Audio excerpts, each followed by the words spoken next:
Bueno, entonces vamos a ver con más detalle ahora lo que son esos bienes y lo que son esos derechos. Entonces, el activo tenemos el activo no corriente y el activo corriente. Vale.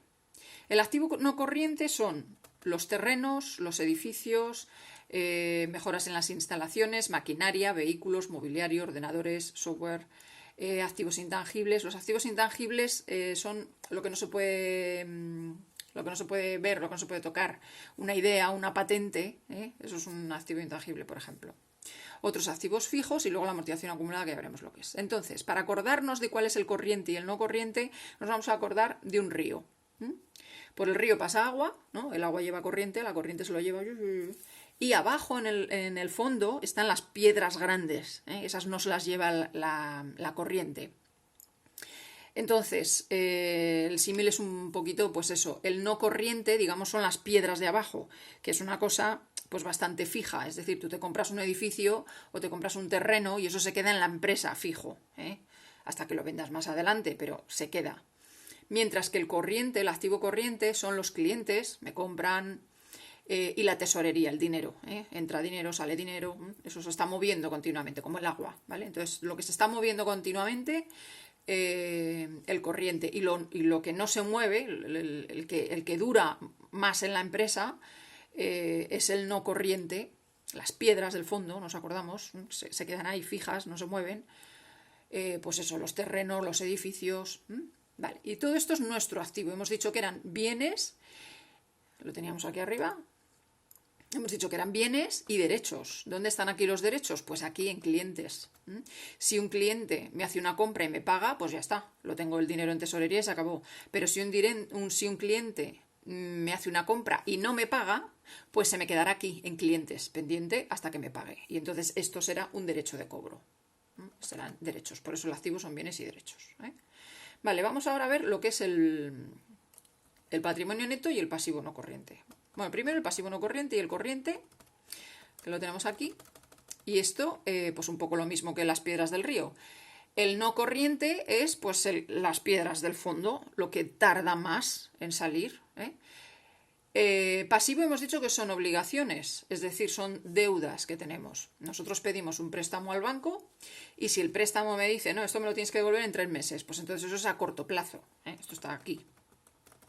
Esto es una cosa rápida, entonces esto está pues en el pasivo corriente. Pero si es una deuda que yo le tengo que devolver a largo plazo, pues yo que sé, me dice, pues venga, a devolver en 10 años, pues entonces eso es una cosa que se va a quedar bastante tiempo en la empresa. Entonces nos acordamos, las piedras del fondo van a estar bastante tiempo en la empresa, entonces no corriente. Son obligaciones a largo plazo, por tanto no corriente, porque se van a quedar bastante ahí, bastante tiempo. El pasivo corriente, pues tenemos, igual que en el activo corriente eran los clientes y la tesorería, bueno, pues aquí el pasivo corriente son los acreedores y los proveedores. ¿Que estos quiénes son? Pues estos son a los que nosotros les compramos las cosas. Los proveedores son los que nos proveen a nosotros. Es decir, vamos a suponer que nosotros somos una tienda de ropa. Entonces, al que yo le compro la ropa, ese es mi proveedor, porque yo le estoy comprando el material que yo voy a vender. Ese es mi proveedor. Y el acreedor es al que yo le compro otro tipo de cosas. Pues, por ejemplo, yo voy a tener unos gastos de teléfono, ¿no? Pues Telefónica será un acreedor. Yo voy a tener unos gastos de luz. Pues ese será, al que le pague yo la luz, será un acreedor. O sea, el resto de gastos que yo tenga en la empresa, que no son compras, sino que son gastos, pues gasto de luz, de teléfono, de no sé qué, no sé cuál, todos esos son acreedores. Y a quien yo le compro el material que yo voy a vender, ese es mi proveedor, mis proveedores, ¿vale? Porque me proveen la mercancía para que yo la venda. Vale, pues entonces esos, claro, en una empresa, fíjate, si hay movimiento continuo de acreedores y proveedores. Te compro, te pago, te compro, te pago, te compro, te pago. Entonces, por eso es pasivo corriente, porque se está moviendo permanentemente. Y luego los préstamos a corto plazo, que ya lo he dicho antes, y luego Hacienda Pública Acreedora, bueno, pues que estos son los impuestos que hay que pagar a Hacienda, y entonces eso, como también le debo dinero, pues mientras le deba dinero, pues lo tendría aquí apuntado. En el momento que ya no le deba nada, pues en esta cuenta tendré 0.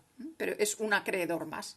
Igual que el de la luz o el del teléfono son acreedores, pues Hacienda también es un acreedor porque también le debo dinero. con cada vez que tenga que pagarle impuestos. En el momento que se los pague, dejaré de deberle.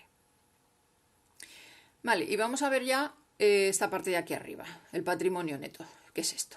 Bueno, en el patrimonio neto tenemos capital, reservas y resultados de ejercicios anteriores.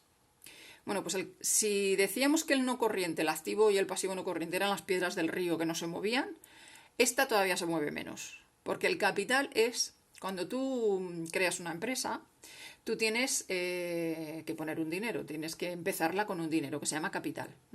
Hay un mínimo obligatorio, que son 3.000 euros, 3.050 euros.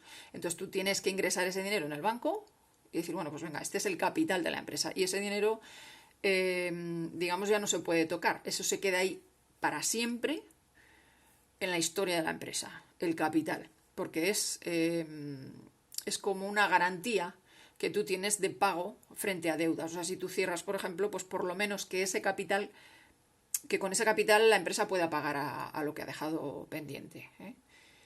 Entonces ese capital entra ahí la primera vez cuando se constituye la empresa y ya no se mueve. A no ser que pues te digan en el ejercicio que se ha hecho una ampliación de capital. Entonces eso quiere decir pues que bueno, los socios se han puesto de acuerdo y han dicho, bueno, venga, vamos a meter más capital. Pero te lo tendrían que decir así, que se ha hecho una ampliación de capital. Y es algo no muy habitual.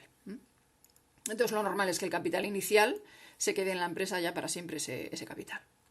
Luego las reservas, pues es un poco parecido. Hay unas reservas que son obligatorias por ley y otras que son voluntarias. Y esto es, bueno, pues también dinero que tú metes para que la empresa pues tenga, digamos, pues eso, más garantías, más garantía frente a pagos a terceros.